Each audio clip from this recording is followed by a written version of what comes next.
get started. Yes. We'll bang on the gavel by now. So first and foremost, we're the co-chairs. So my name's Katie. I'm a junior fellow here. Yeah, I'm Lily. I'm a junior fellow here as well. And so we'd like to welcome you to the 10th annual Massey Grand Round Symposium. So this is really exciting. As I just said, 10th year, so quite the milestone. So given the theme, addressing personalized medicine through big data, we have some very exciting speakers. Do you have anything to add? No, I think we're really excited for today's event. Thank you all for coming. I think we've got an excellent lineup of speakers. So at the end of the day at 2:30, we'll have a reception for the 10th anniversary with cake. If you want to stick around for that. And so we'd like to first introduce one of the senior fellows here at Massey College, as well as one of our mentors, so Dr. Abby Angel. Come on up. Thanks.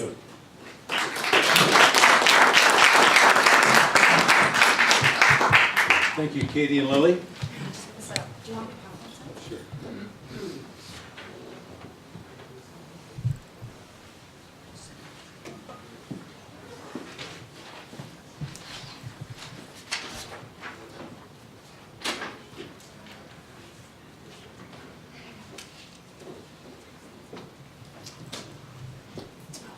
My name is Abby Angel, Senior Fellow at Massey College, and advisor to Massey Grand Rounds. I've had the privilege and pleasure of having been the founding mentor of this activity, now going into its 10th year plus.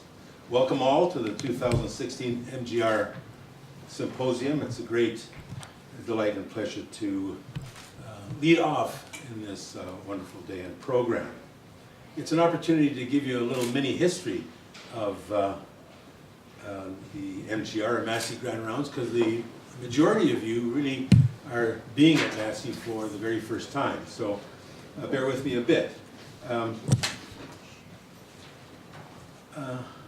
Typically, we acknowledge our founding group, our founding organizers, and this is a slide of the 5 medical students who, together with myself and John Dirks, gathered together and thought, gee, it'd be a good idea to do something here that engaged the medical cohort and begin to discuss things of interest to them personally or broadly into the field. And this is the assembled group, all of whom now are occupied. They all have occupations, beautifully, some in the academic sphere, but the important thing is to realize that they undertook to capture this opportunity and add to Massey College, the Massey Grand Rounds, which have been successfully organized annually for the past decade or so. From the left, Fiona Menzies, who's currently in the Department of Psychiatry as a teacher. Jay Shaw, assistant professor at McGill University. Janice Waugh in the front in BC as a community physician. Marty Betts is in the Scarborough area practicing internal medicine. John Neary is assistant professor at Mac. Laurie Waters has her own business in imaging, and young John Dirks there with his high school picture. Andrew House, Don. Now, and myself. As you can see, we had 2 Dons there, which was amazing, so we got it all together through the organizational structure of the institution, which was wonderful. It was a great idea that prevailed because there was wide interest in it, but over the years it's been sustained by junior fellows, and here they are here listed for your interest. The beginning was Marty Betts and Fiona Menzies, and as you can see they did it for a 2-year stint because there's continuity, which is important from year to year, so that the ideas, thoughts, and organization are transferred. Patrick Wong, Victoria Arundel, Randy Shukri, Carla Pajak, Judah Siri, Ryan Doherty, and Judah Siri, Ryan Doherty again, and Seth York.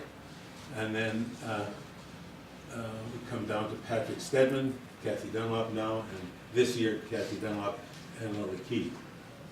Now the important thing here is to realize that these people have contributed enormously to this enterprise, and I congratulate them for their interest and their continuing involvement and their sharing of their experience with the next generation.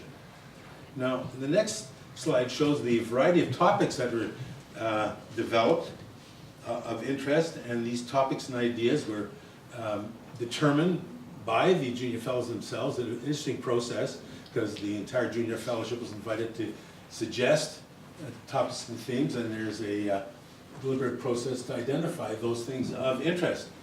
And as you can see, the very first one had to do with med schools and nexus of education and industry. There was a concern at the time about the impact of the pharmaceutical industry on education. And then in 2000 and, what year is that? Following year, we talked about well-being in a competitive world with students and beyond. We went to public health, and then here, responsible use of advanced technologies, medicine and the media, equity and healthcare. And the bulk of the themes related to healthcare, health of the community, health in society, and personal lives of the students. Well, this year and last year, we began to focus on some scientific topics and themes, and this year we came upon personalized medicine as an important theme because it was great interest, evolving over the past decade or so, and then big data, and combining them together. So we put that together and came up with this wonderful poster and idea, and the students grasped this, developed this, and enlisted a very interesting cohort of presenters, scientists who are expert in this theme. Now, the activities of MGR depend on a college of mentors. That is, professors at the university who come and participate annually in Massey Grand Rounds, which during the year is evening dinners and private dining room capped out by the Massey Grand Round Symposium annually, like this one. And I'd like to draw your attention to the people that have contributed so much to Massey Grand Rounds, Massey College, and the junior fellow population here in the institution. You'll recognize many of the names. A number of them are asterisks because they were brought back on duties. And I'd like to point out those colored blue were this year's mentors who came and spent time with our students. In addition to this, we collaborated with the Faculty of Medicine in the LEAD program and had additional activities with the LEAD program, and many of these folks participated in that. So it's a collaborative, expansive group of professors who are linked to what we do, and we're very grateful for their collaboration. Now, it's important to acknowledge the sponsors. Massey Grand Rounds depends on support from a number of major sources, Massey College in the first instance, but the Faculty of Medicine has been a perennial sponsor and supporter. We thank Trevor Young, our Dean, for his continuing support, which is a tradition that is sustained. Also, Gillian Hawker, Department of Medicine, who's also very supportive, and both have been contributing in several ways.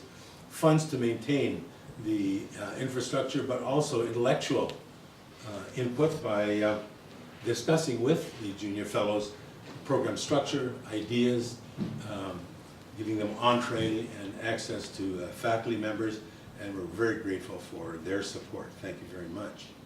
That's very important. Now, this year, special acknowledgement to colleagues and professors who assisted in the development of this program, Personalized Health and Big Data, none of which is familiar to me directly, but important. And we were helped immensely by Trevor Young, Ravin Balakrishnan, Chair of Computer Science, and Dr. Arvind Gupta, the keynote speaker today, who assisted us in developing the program. So special thanks to these people for their assistance there. And they, of course, were interviewed extensively by the students and provided great guidance. And now we move on to the theme topic, and I thought we'd start with a definition of big data that I think works. I'm not sure. We'll see what the experts say in a minute. But just as a baseline, here's a definition for you on big data. Big data is a term for data sets that are so large or complex that traditional data processing applications are inadequate. Challenges include analysis, capture, data curation, search, sharing, storage, transfer, visualization, querying, and information privacy. I don't know whether this is an obsolete definition, but it was on the internet and I picked it up. Well, now we move into the program. They go from big data to big daddy. The big daddy here is Master Hugh Siegel. And I'd like to invite him to the podium to say a few words of welcome on behalf of the college. Master Siegel.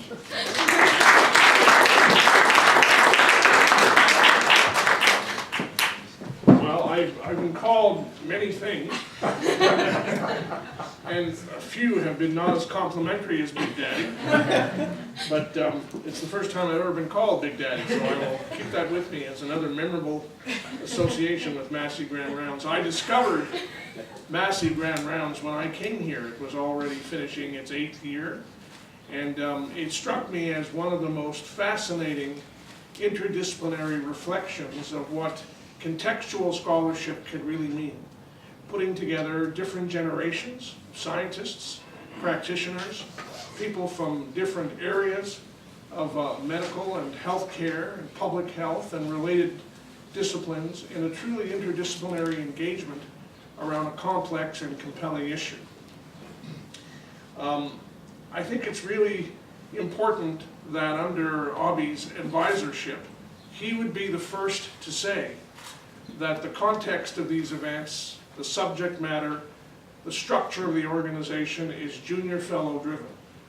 It is based on what the junior fellow community involved considers to be a critical and important priority in terms of matters that have to be reflected upon and better understood. There are many very complex exigencies associated with big data. I look at some of that from my former role in government. There are issues around privacy.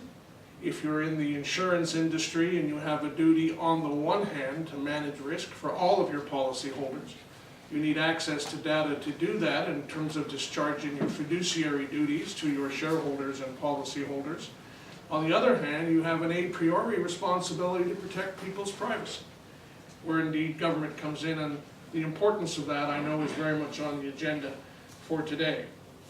Scholarship, as people in this room will know better than myself, is about drilled down empirical research where facts, insights, and findings are worked on, sustained, and proven in a substantive way. But scholarship is also about working across different areas of drilled down research so as to come away with contextual contexts and conclusions which help public policy and private policy be better informed going forward. And I think today's session is one that will reflect the very best of that tradition. I want to say one word about how important MGR is here at Massey College. There are a million things going on at Massey College, as the Junior Fellowship will know. The Massey lectures, Junior Fellows talks, the meetings of corporation, endless but wonderful high tables. It's an ongoing range of activities that are very substantive, but one of the few that stops for the purpose of taking a thoughtful and considered view of a specific problem in its both academic and technical aspects is Massey Grand Round. And the fact that it is the product of many hours of hard work and many hours of consultation, as we would say in Quebec, la concertation, reflects the very best of the interdisciplinary tradition here at Massey, and I'm delighted as Master to welcome you all here and wish you every success in your discussions, and I will be around trying to learn as much as this old history major can possibly pick up through this discussion. Thank you very much.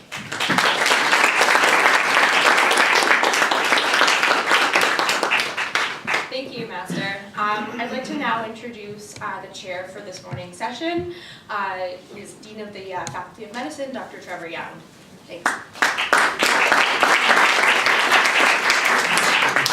So thank you, Katie and Lily, and Master Siegel, as well as Abhi. It's really a pleasure to be here. I certainly had a lot of fun last year with Massey Grand Rounds Symposium, so I'm looking forward to a wonderful morning as well. And looking at the program, I know we're going to be all thrilled by a lot of probably more questions than answers, I think, today in this topic. It is certainly it's a thing we spent a lot of time talking about, the intersection between data and medicine, computer science and medicine. I think many of us are engaged in exploring that, so this will be a good crash course and entree for many of us as we get into it more deeply. So the panel, today we have three distinguished speakers. We'll hear from each of them. Depending on time, we'll take a couple of questions after each of them, and then we'll have time before lunch for a more broad discussion. So make sure you think of some really interesting questions, and we'll look forward to a discussion amongst us this morning. So with no further ado, I'd like to invite Professor Arvind Gupta, who is now Distinguished Visiting Professor, Department of Computer Sciences at U of T. And his title is Big Data, the Root of Innovation in Health. So Professor Gupta.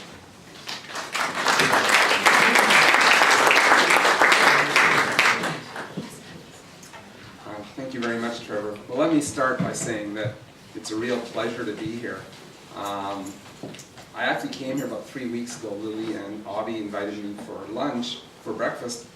And I remembered that 30 years ago when I was a student at U of T, I used to sneak in with friends to high table at Massey College because it had the best dinners. So I'll have to start doing that again. I'm going to talk a little bit about the prevalence of big data challenges in healthcare, and interweave just some of my own observations into where this is happening.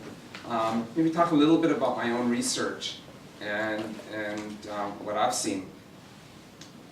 So I'm going to start with a really simple definition of big data.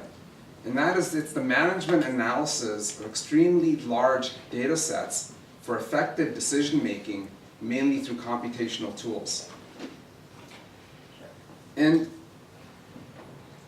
Doug Laney from the Gardner Group about 15 years ago identified three main directions that we need to think about when we think about big data. First is volume. So by its very nature, big data involves very large amounts of data.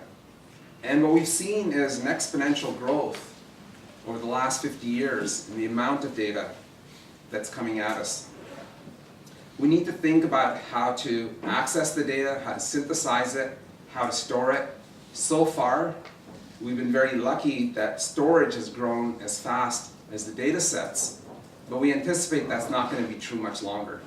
We're coming up to some fundamental boundaries on what we can do on the storage side, but the amount of data is going to keep increasing at this very rapid clip.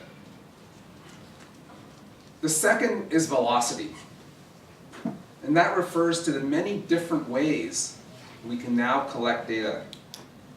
We have embedded sensors, we have mobile technologies. Soon our fridges and our stoves and our clothes will all generate data. It's called the Internet of Things. And this very rapid data sets that come at us have to be dealt with in real time. What makes it particularly tricky is the variability of how that data is generated. It doesn't come at us at a constant rate. It'll come at us in peaks and valleys. And the resulting complexity in how we deal with the data is one of the big challenges that we face as computer scientists. And the third is variety. Now, when I went to school, most of the data we dealt with was structured into databases. So we understood the data. When you look in a cell of the database, you understand all the attributes of that piece of data. But today, data comes at us in very unstructured ways. Google is pretty much reading all your Gmail and analyzing it. All the audio and video that you upload onto the internet, YouTube, is all being analyzed. Transactions you make. My wife and I are going to Ireland this summer, and she did a search on Airbnb for an apartment. The next thing we know, we were just bombarded with offers for accommodation in Dublin. Someone is analyzing every keystroke that we put into the internet. This unstructured data is particularly difficult to classify. It has to be cleansed, it has to be analyzed, it has to be parameterized, and it all has to happen in real time. Otherwise, that data will be useless to us. Okay, so once we handle all this data, what are we trying to do with it? We're trying to locate patterns and reveal trends that are somehow meaningful. But now, let's think about this. With these very, very large data sets, and we're looking for patterns, what could easily emerge is a huge volume of false positives amongst which we're trying to find the real pattern, the real true positives. It's often like, the proverbial needle in a haystack. Now, for those of us who are computer scientists, when we write research grants and we talk about analyzing data, we always point to healthcare. We say, we need funding because healthcare is going to generate such large quantities of data that we need to be able to analyze it because we want to make people's lives better. Who can argue against that, right, in a grant application? So I want us to think a little bit about why it is that we see healthcare as one of the prime sectors for big data. Well, let's start at the micro level. We all know that the genomics revolution has opened up extremely large data sets. The cost of sequencing is plunging. We can all pay a few $100s now to 23andMe and get our genomic data. In fact, we expect that very soon it'll be part of a standard lab test. A doctor can click, get me the genome sequence, and a lab can take some blood and produce it. And out of this has come the ability to identify gene markers for diseases. We very much expect that that technology will develop to the point where the amount of data will explode. Just tell you a little story. I had some graduate students who worked with the BC Cancer Agency on flow cytometry data. And we were looking at neonatal markers, and they kept telling us, we can give you more data. And we were saying, no, it's enough. 65 million parameters is more than we could handle, but if we'd let them, they would have just given us billions and billions of parameters for this data. And when you think about it, what they're doing is giving us a data point with a huge number of parameters, potentially billions, but not that much actual data sets. So suppose you have a few million points of data with billions of parameters. You think about the space you're mapping into. It's very sparse. It's essentially a vacuum. And now you have to find meaningful trends. Well, if you analyze it and you just randomly throw points, a few million points into this space, some points are just going to be closer to each other than others. And that's what you're trying to avoid. Those are meaningless false positives. They're just accidental. And so our challenge as computer scientists was to try to get them to limit the amount of data they were collecting. So we had a chance of finding real associations. And they thought the more data they gave us, the better job we could do. And so it was a real challenge to try to figure out which pieces of data, which parameters were meaningful for the types of associations we were looking for. Of course, as we developed the technology to get these markers, we start extending this to proteomics. We start understanding the structure of proteins. And we start understanding how proteins interact. That gives us a deeper understanding of what's going on in the cell. We can start building signaling networks to understand how proteins are interacting inside the cell. And once we understand cellular function, we can go on to tissues, organs, and eventually us, humans. At the same time, we don't want to get fooled into thinking that everything is sitting inside our genome. We know that environmental factors can play a pretty significant role in understanding diseases. And so we have to now take environmental factors and dovetail them into these very large data sets we're generating about organisms. If we do it right, we'll be able to see novel new associations. But again, if we just do it blindly, we'll get all sorts of associations that are meaningless, that might lead us down the wrong path in disease mitigation. I said earlier that we're getting to the point where we can get genomic data for individuals. That's going to give us the ability to personalize models for each person. And that means that we can ask health-related questions for that individual. It means we can test for diseases. We can understand their source. We can understand how they might get presented. And we can start predicting what might cause a disease in you. Just imagine the potential for that kind of revolution. Imagine what it would do to the pharmaceutical industry if we had to come up with a course of action for one person.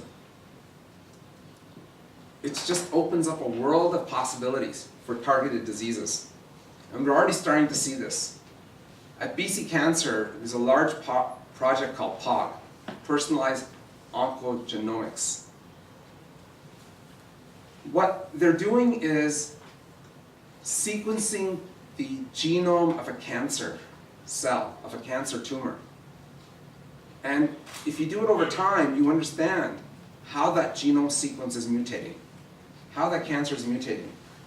And once you understand the mutation, you can start understanding how you might disrupt the signals inside the cancer cell. That gives you the ability to develop a treatment that targets that particular signaling, that tries to disrupt that particular signaling, that attacks that particular cancer or tumor. Now, if we go beyond the genomics and proteomics area, we're starting to see some pretty significant advances in medical devices. At one end, we have wearables that are being used for all sorts of purposes. So I'm wearing a Fitbit. I don't know how many people wear these things. I keep seeing them on everybody now. And it just reminds me that I should try to walk a little bit further every day. Maybe not take my car and just walk the 10 minutes. But interestingly, it stores my activities. It knows how much I've walked every day, in fact, every hour since I first got this device. That's a pretty simple device. But there's many more sophisticated devices out there. We have devices that can measure your pulse, your blood pressure, your glucose level. They can keep that information over time and create a health profile. So now imagine going to your doctor. Instead of just taking a snapshot of your health for the few minutes you're in their office, they can see how these indicators have been changing over time. So they're getting a longitudinal health profile. The potential for treating you just grows by leaps and bounds if they have that kind of information. We fully expect that wearables are going to get much more sophisticated. And they may get to the point where they can help diagnose a potential disease. We expect in the next 10 years, wearables that will predict a potential heart attack hours or days before it happens. They'll be measuring your glucose level and knowing the types of food you're eating, and maybe even telling you that you're on the path to diabetes years before the disease presents itself. At the other end of the medical devices area are therapeutic devices. We are now designing crutches by collecting data on how people walk when they're hurt, where the pressure points are when they use crutches. There's smart braces out there that are adjusting themselves to cushion your joints to avoid chronic pain. We have new kinds of wheelchairs being designed that minimize the stress on your joints as you use them, that predict what kind of terrain you're going over and change the shock absorbers. We even have wheelchairs that can tell if they're tipping over and can self-stabilize, and wheelchairs with airbags so that if you do tip over, they cushion you. And all these devices are very much at the front end of development. This is a really new and emerging area. So I can't even imagine what kind of devices we'll have 10 years from now. If you go beyond devices, we're seeing in healthcare aggregating clinical studies so that we have extremely large data sets and we can see trends that wouldn't be possible in any one study. We're analyzing courses of treatment in hospitals so we can look at different hospitals and how they treat similar symptoms. We can look at things like how long it takes to see the patient, how long it takes to perform tests, what kind of tests are getting performed, the food that patients are given, the time to discharge, the types of treatment that are given to that patient, and then we can map longitudinally how those patients perform so that we can determine better course of treatment. Now, all of this sounds kind of grandiose and idyllic, but there are two aspects that we need to be very aware of. The first is security and privacy. Healthcare data is some of the most sensitive data we generate. And we don't have really well-developed protocols for how to safeguard the data, how to share the data, how to anonymize the data, how to securitize the data. This is a very big field of study. It speaks to public policy. It speaks to understanding new ways that data is coming at us. And the reality is that we often tend to err on the side of not doing anything with data because we're so worried that we'll compromise someone's privacy. I know in Ontario, the government talks quite a bit about the potential for the healthcare data they have. And yet, we don't really see that potential realized because there's so many possibilities for that data to go wayward that governments will back away from giving people access to it, giving researchers even access to it. I remember when we had the SARS crisis, was that 10 years ago now, 12 years ago? Many researchers, many epidemiologists wanted access to data. We had about 200 cases in Toronto, 300 cases in Vancouver. But the problem was that this was geolocation data. If you knew where someone had been going, you could pretty much figure out who that person was. We didn't have good protocols for how to share that data with researchers, and so we erred on the side of not sharing it. And many of the researchers in Canada were getting data from China and Hong Kong to help them understand how the disease was spreading. The second area that we're going to be very cognizant of is training our young people. Now, I went to school at a time when I got a very siloed kind of training. And I wasn't taught to appreciate the data that I worked with as a computer scientist. I knew there was data, I knew I wrote algorithms for the data, but I didn't worry about the source of the data, I didn't worry about the meaning of the data, the semantics of the data. I just took it as data. But our students today are working in very much that interface between applications and development. And so how do we train our students to understand that interface? Now, I fully expect the day is coming when medical students will take many more courses in mathematics and computer science. But also computer science and math students will have to understand more deeply this area.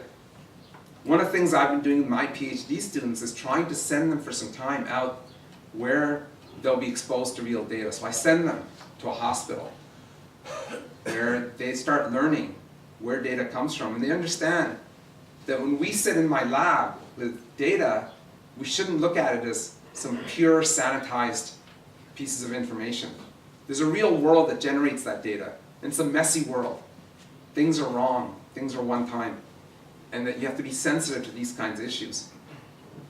So as we think about how we create these new kinds of training paradigms, I think it's a real opportunity to break those silos down. You know, in universities, we talk a lot about breaking silos. But what I see is that it's going to be the training programs and our young people that are going to break those silos down. Because it's to their benefit, and it's the benefit of the types of things and the impacts they can have on the world. Thank you very much.